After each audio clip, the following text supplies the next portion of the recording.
Hello everyone and welcome to my new video. This is Super R-Type on the Super Nintendo.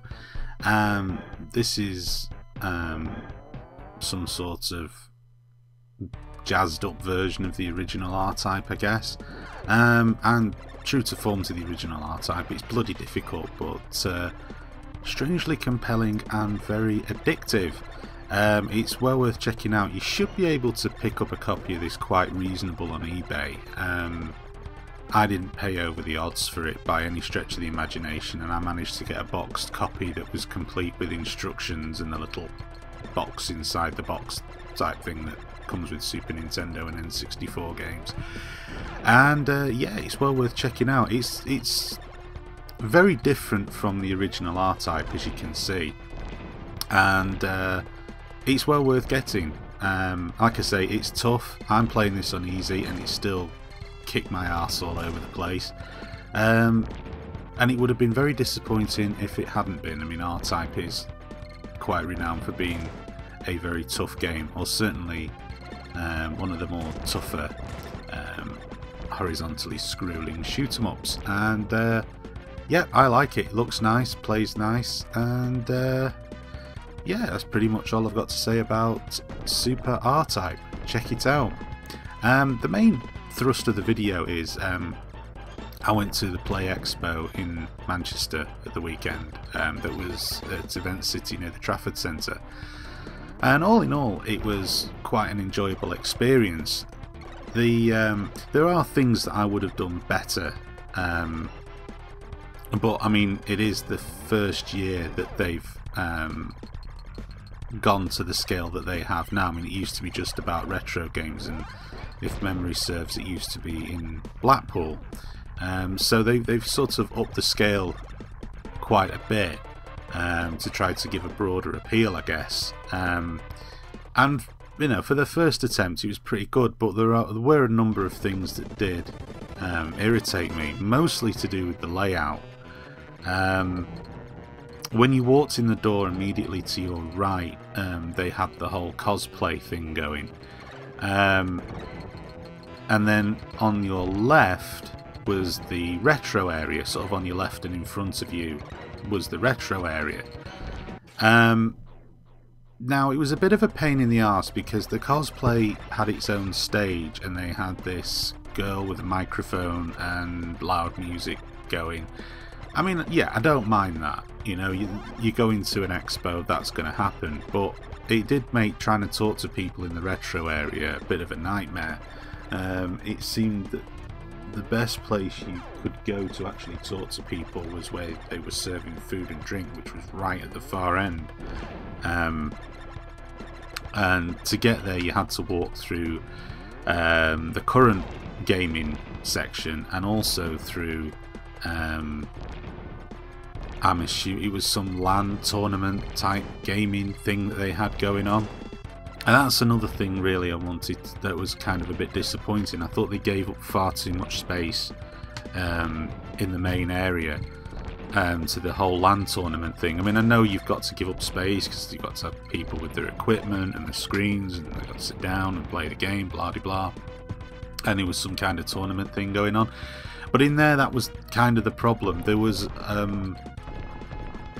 was a whole unused area in the event that I could see that was round the corner, and I thought it would have been better had they just moved everything like the cosplay and the LAN tournament, if they'd have moved them into that area and kind of shut them off a little bit, because it was distracting. I mean, you had the current gaming section, which was a bit underrepresented, to be honest with you, slap bang in the middle, and there was no sectioning off at all. You suddenly, you know, you then would walk a few steps and you were where everyone was playing LAN games, and it must have been distracting for them. Sat there with people walking past them all the time. I would have thought that would have got quite annoying, especially if somebody accidentally knocked your chair, knocked one of the chairs or something. I mean, fortunately I didn't do that, but I can imagine if somebody had done that to me and it cost them the game, I probably would have smacked them over the head with a chair.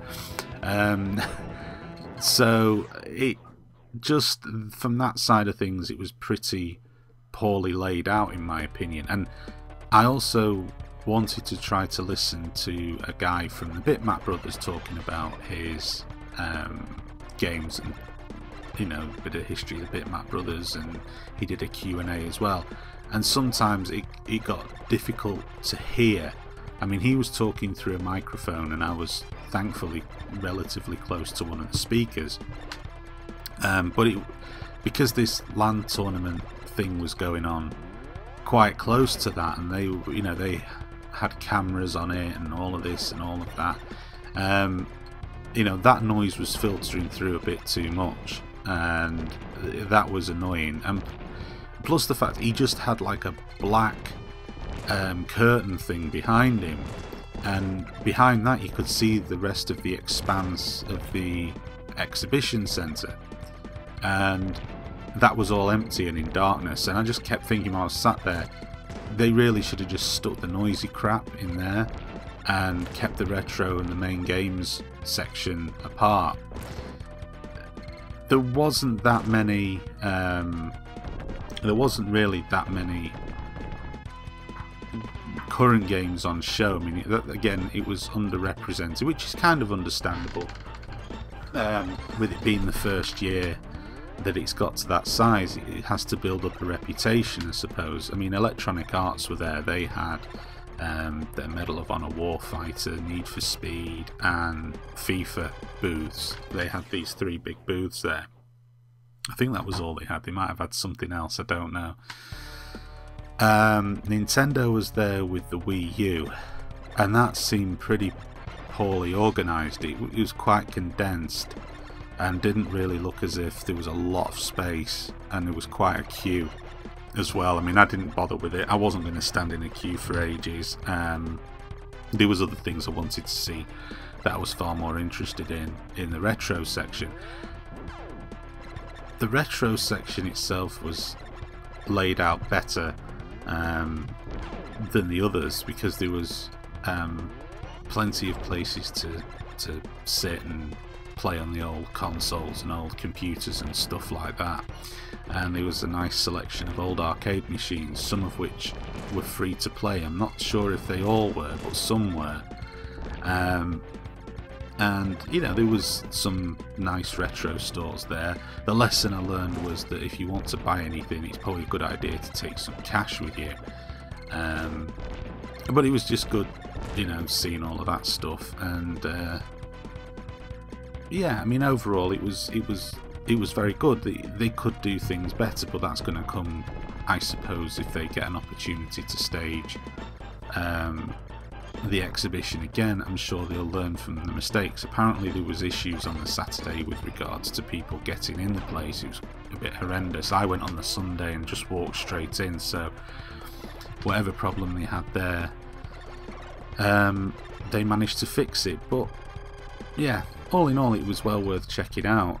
As I say, there are things that I would do a lot better, and I'm sure they'll get feedback from the people that was there, and hopefully they'll listen to it, and next year they will take appropriate steps. They definitely need to move the noisy stuff out of the main area, because there's enough racket generated with people talking, and also the ambient sounds coming from the games machines and demo stations and stuff. But yeah, it was well worth going. So thanks for watching this video, and stay tuned to my channel for more to come.